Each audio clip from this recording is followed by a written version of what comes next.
चाहिए, परिवर्तन क्यों चाहिए?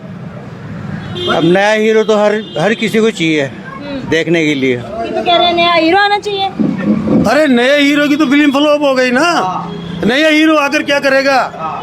नया थोड़े दिन हाँ? 2-2.5 साल में क्या जा रहा है? 2-2.5 साल में क्या करेगा? सरकार तो और की है वहाँ ऊपर, यहाँ कहाँ विकास होएगा? हमारे डिवाइडरों के प्लास्टर नहीं हो पा रहे। यहाँ नाले पीछे नाले जाकर तो देख लो आप लोग। हाँ, क्या हो रहा है? यहाँ सब्जी मंडी नहीं है। इतनी गाड़ियाँ हमारे अंता लोकल में नहीं है जो वो इतनी गाड़ियों को हमें दिखा रहे हैं। कहाँ है गाड़ी?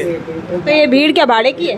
अब भाड़े की बोलो या किराए की बोलो या कहीं की भी बोलो, बाकी हमारे अंता में हाल तो एक हमारे अंता के लिए एक रोशनी बनकर आए थे। अंता विधानसभा उपचुनाव जहां पर होने जा रहे हैं, वहां पर माहौल कैसा है ये सभी जानने के लिए बेसब्री से इंतजार कर रहे हैं और एक तरीके से आतुर भी हैं कि वहाँ क्या चल रहा है, क्योंकि हम अक्सर अपने फ़ोनों पर देखते हैं तो समझ नहीं पाते हैं। तो हम यहाँ पर आपको समझाएंगे कि अंता की जनता क्या चाहती है। सबसे पहले हम बात करेंगे यहाँ पर कि अंता की जनता को लेकर कैसे क्या विचार है, कौन सा प्रत्याशी अंता की जनता के लिए सोचता है। अभी तक तीनों प्रत्याशियों में त्रिकोणीय मुकाबला देखा जा रहा है, कैसा क्या माहौल है वो देखने को मिल रहा है। किस प्रत्याशी को लिए आप सोचते हैं कि ये जनता के लिए अच्छा काम करेगा? मोरपाल जी। कैसे? वो सज्जन आदमी है, समझदार आदमी है, बिल्कुल साधारण आदमी है, थोड़ा दूर रखो। और वही अभी सरकार भी भारतीय जनता पार्टी की है, और जो आदमी अगर वोट इनको नहीं करता है और अगर अदर इन दोनों को करता है तो 2 से 3 साल तक अंता विधानसभा फिर पीछे चली जाएगी। इनको वोट देने से फायदा क्या रहेगा मैम? लोग तो कह रहे हैं कि प्रमोद जैन भाया ने बहुत काम किया यहाँ पे। प्रमोद जैन भाया ने क्या इतना काम करा है जिसका कोई जवाब नहीं। कैसे? ना तो वो कॉलेज लाया, यहाँ पर कॉलेज की ज़रूरत थी तो प्रभुलाल जी सैनी कॉलेज लेकर आए। एक पॉलिटेक्निक लाया था तो बटावदा में जाके रख दिया।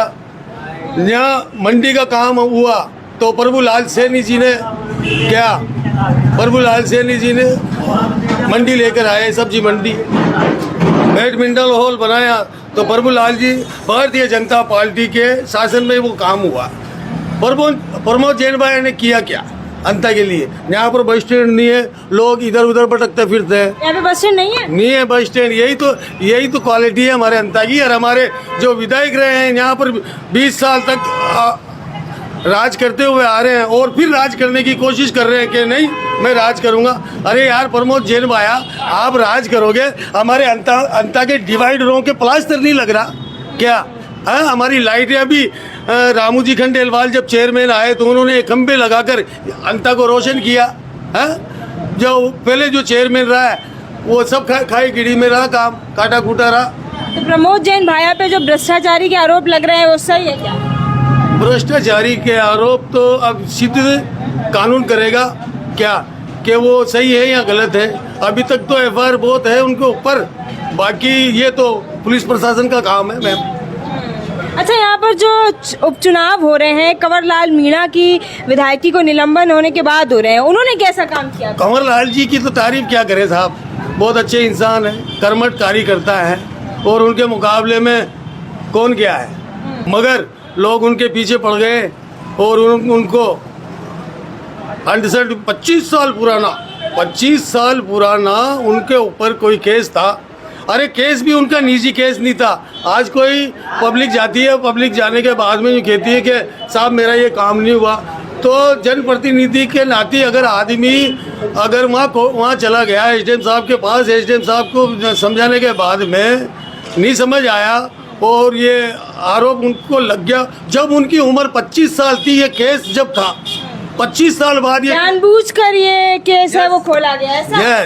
यस जानबूझकर ये केस खोलकर उनको फंसाया गया और वो आज अंदर है। बाकी कंवरलाल जी तो टॉप के आदमी है साहब, कंवरलाल जी के मुकाबले में क्या है जी वैष्णव जी? बिल्कुल ये बात है मैम। आप भी समर्थन करते हो इस बात बिल्कुल का? समर्थन करते हैं। तो कैसा माहौल देख रहे हैं यहाँ पर? अच्छा माहौल है बीजेपी का? भारतीय जनता पार्टी जीतेगी साहब, पक्की बात? पक्की। ये कितना भी नाटक कर ले, कोई कितना भी कर ले, प्रमोद जैन हो या नरेश मीणा हो। अच्छा, नरेश मीणा की अभी रैली भी थी, अभी आप यहीं से निकले, कितनी क्या भीड़ थी? यार ये 4 व्हीलर है, हमारे अंता के लोग तो हमारे अंता की कोई गाड़ी नहीं, इस बात में कितना क्या आपको सच्चाई लग रही है? सच्चाई तो कुछ भी हो सकती है। आप कैसे देखते हो इस माहौल को?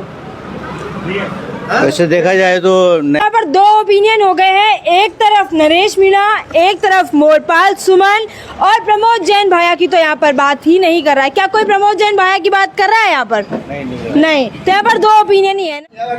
हाँ, क्या कहोगे अंकल जी? अभी आते बड़ी कमी बता रहे हैं। देखो, मैं तो नया हीरो चाहता हूँ इस अंतर नगरी में। आपने अपना ओपिनियन बता दिया, बाकी हमें नहीं पता है ना? नरेश मीणा जी आना चाहिए। देख लेते हैं 2-2.5 साल उसका कार्यकाल कैसा रहता है। 2-2.5 साल में तय कर लोगे आगे फिर क्या होगा? आगे उसको भी हीरो बना देंगे, फिर अभिनेता बना देंगे बड़ा वाला। बिल्कुल बिल्कुल। यहाँ पर तमाम बातें निकल कर आ रही हैं, जहाँ पर नरेश मीणा को लेकर और मोरपाल सुमन को लेकर बातें चल रही है। आप बड़े इंटरेस्ट से लेकर सुन रहे हैं, क्या कहोगे? क्या चल रहा है यहाँ? अरे बता दो किसको वोट दोगे? कोई बात नहीं, किसको वोट दोगे? यहाँ तो मोरपाल जी सुमन जीतेंगे, सब भाजपा है। यहाँ भाजपा का गढ़ है, अंता तो भाजपा का गढ़? भाजपा का गढ़ है हिसाब है। तो क्या सोच कर वोट दोगे? डबल इंजन की सरकार, मोरपाल सुमन? विकास है, देखो आप सब कितने रोड चौड़े हो रहे, विकास हो रहे, विकास के साथ है हम सब। आप किसको वोट दोगे? नरेश मीणा। अच्छा, यहाँ पर दो ओपिनियन मिल जाते हैं। नरेश मीणा को क्या सोच कर दोगे? 25 साल हो गए कांग्रेस बीजेपी को, तो 2.5 साल इसको भी देख लेते हैं ना। परिवर्तन चाहते हो? परिवर्तन चाहते हैं। आप किसको दोगे? वोट किसको दोगे? वोट मोरपाल सुमन को। हाँ? मोरपाल सुमन को। मोरपाल सुमन को। यहाँ पर बहुत सारे लोग हैं, अलग अलग वोट मिलने वाला है। आप किसको वोट दोगे? ये हम भारतीय जनता पार्टी को वोट करेंगे, क्योंकि अभी जो डबल इंजन की सरकार है उसके साथ जाना उचित है, समझदारों का काम है। फायदेमंद है। जी बिल्कुल। जो अब बजट है, जो डबल इंजन की सरकार जो विकास करा पाएगी वो और कैसे कराएगा, क्योंकि भारतीय जनता पार्टी का जो भी मतदाता है सब समझदार मतदाता है, और भारतीय जनता पार्टी का जो वोट बैंक है वो नहीं खिसकेगा, वो स्थायी है और स्थायी रहेगा, क्योंकि ये इतिहास गवाह है कि ये भारतीय जनता पार्टी का गढ़ माना जाता है अंता विधानसभा। अंकल जी, आप किसको वोट दोगे? दोगे ही नहीं? क्यों? कोई वजह, कोई नाराजगी? फुल हो गया पेट। समझाओ तो सही अपनी बात। कैसे हो गया? कैसे फुल हो गया पेट?